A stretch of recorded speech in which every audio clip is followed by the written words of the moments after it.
नमस्कार, मैं वीरेंद्र गुप्ता ज्ञान गंगा चैनल में आप सभी का हार्दिक स्वागत करता हूं।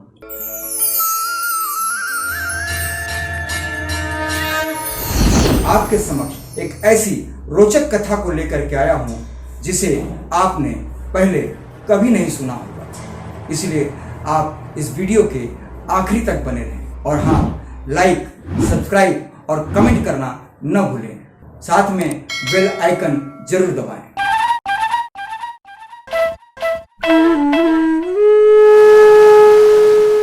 उड़ीसा प्रांत में इंद्रदमन नाम के एक राजा थे। वो कृष्ण भगवान के अनन्य भक्त थे। एक रात श्री कृष्ण भगवान ने उनको दर्शन दिया और ये कहा कि समुद्र तट के किनारे एक मंदिर का निर्माण करो और उस मंदिर में कोई भी मूर्ति नहीं रहनी चाहिए और उस मंदिर का नाम हे राजन जगन्नाथपुरी रखा। राजा की खुशी का ठिकाना नहीं रहा और उन्होंने बड़े जोर शोर से मंदिर का निर्माण किया। जैसे ही मंदिर का निर्माण पूरा हुआ, वैसे ही अकस्मात समुद्र की लहरें उफान मारने लगी और बड़े तेज गति के साथ उसने पूरे मंदिर को ध्वस्त कर दिया। राजा इंद्रदमन काफी दुखी हुए, लेकिन उन्होंने साहस नहीं छोड़ा और उन्होंने फिर मंदिर के निर्माण का कार्य शुरू किया। मंदिर का निर्माण जैसे ही पूरा हुआ, एक भयंकर तूफान आया और पूरे मंदिर को अपने में समा लिया। इस तरह से राजा इंद्रदमन ने 5 बार उस मंदिर का निर्माण किया और हर बार वो मंदिर ध्वस्त करके समुद्र ले चले जाते। इसको लेकर के राजा इंद्रदमन काफी दुखी रहा करते थे और उन्होंने पूरा भगवान के भरोसे छोड़ दिया। तो जब इंसान सब कुछ उस परमात्मा के भरोसे छोड़ देता है, तो उस परमात्मा का आगमन होना जरूरी बनता है। और उसी समय साधु वेश में भगवान कबीर देव का आगमन हुआ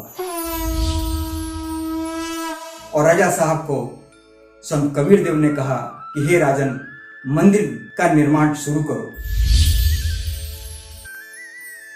राजा साहब ने अपनी विपदा सुनाई, अपनी सारी बातें सुनाई।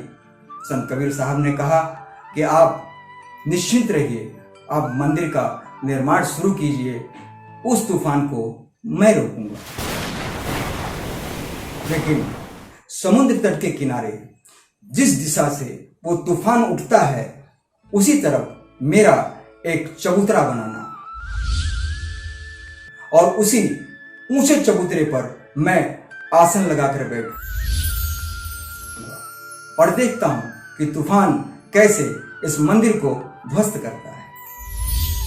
राजा साहब के खुशी का ठिकाना नहीं रहा और उन्होंने 6ठी बार मंदिर का निर्माण शुरू कर दिया।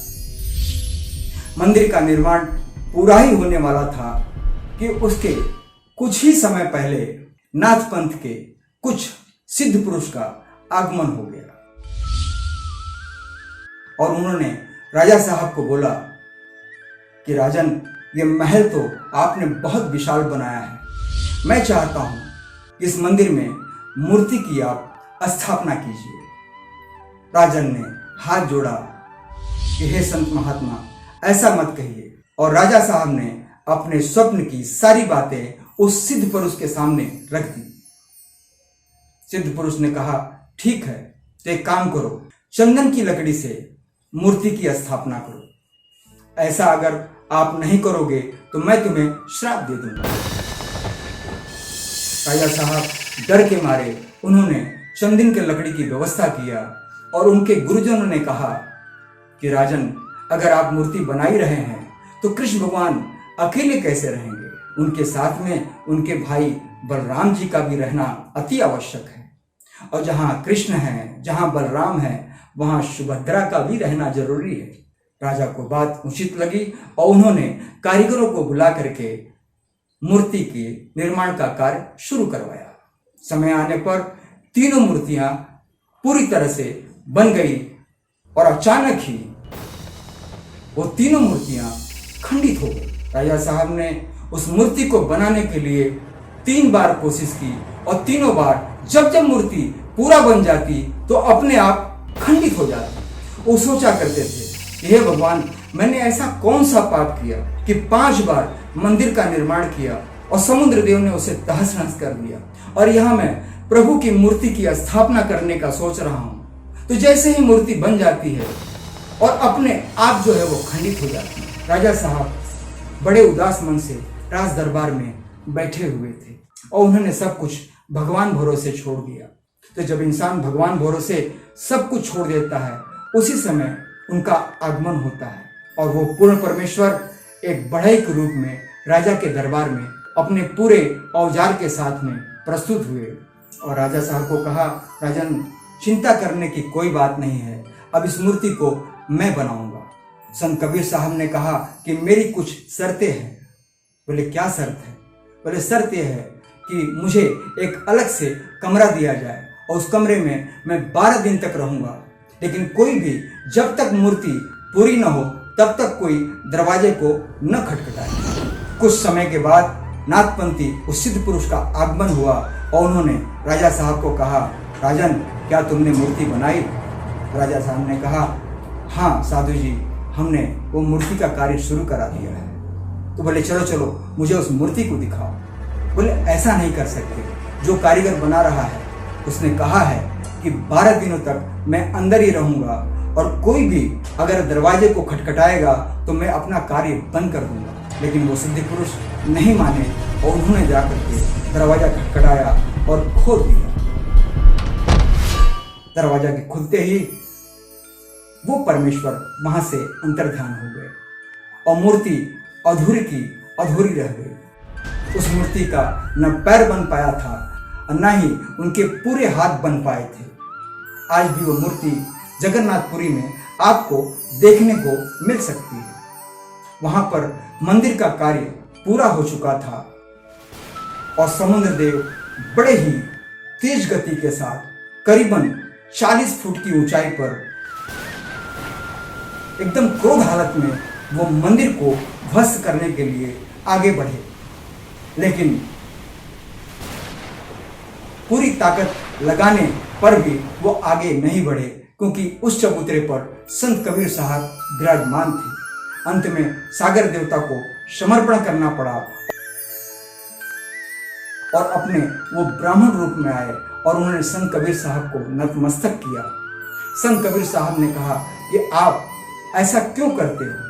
तो उन्होंने कहा कि आप तो अंतर्यामी हैं, सब कुछ जानते हैं, आपसे छिपा कुछ भी नहीं है। ये कृष्ण त्रेता युग में श्री रामचंद्र रूप में आए थे और अपना धनुष बाण उठा करके मेरे जल को सुखा देने की बात कही थी और मेरा काफी अपमान किया। मैं उसी अपमान का बदला इस मंदिर को ध्वस्त करके पूरा करता, लेकिन आज मैं कुछ नहीं कर सकता, असहाय हूं, क्योंकि आप मध्य में हैं। संत कबीर साहब ने कहा कि आपके अंदर जो क्रोध की अग्नि जल रही है, तो अपने क्रोध को आप द्वारकापुरी में पूरा करिए।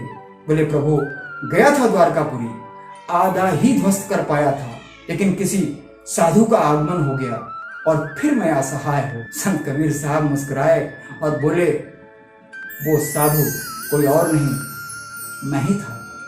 अब मेरा ही आदेश है कि अपने क्रोध को वहां पूरा करो, और ध्यान रहे, आज के बाद इस मंदिर की तरफ नजर उठा के मत देखना और कोई भी नुकसान मत करना। सागर देवता ने संत कबीर साहब को दंडवत प्रणाम किया और वहां से 1.5 किलोमीटर की दूरी में जाकर स्थित हो गए। आज भी संत कबीर साहब का वो चबूतरा समुद्र तट के किनारे स्थित है।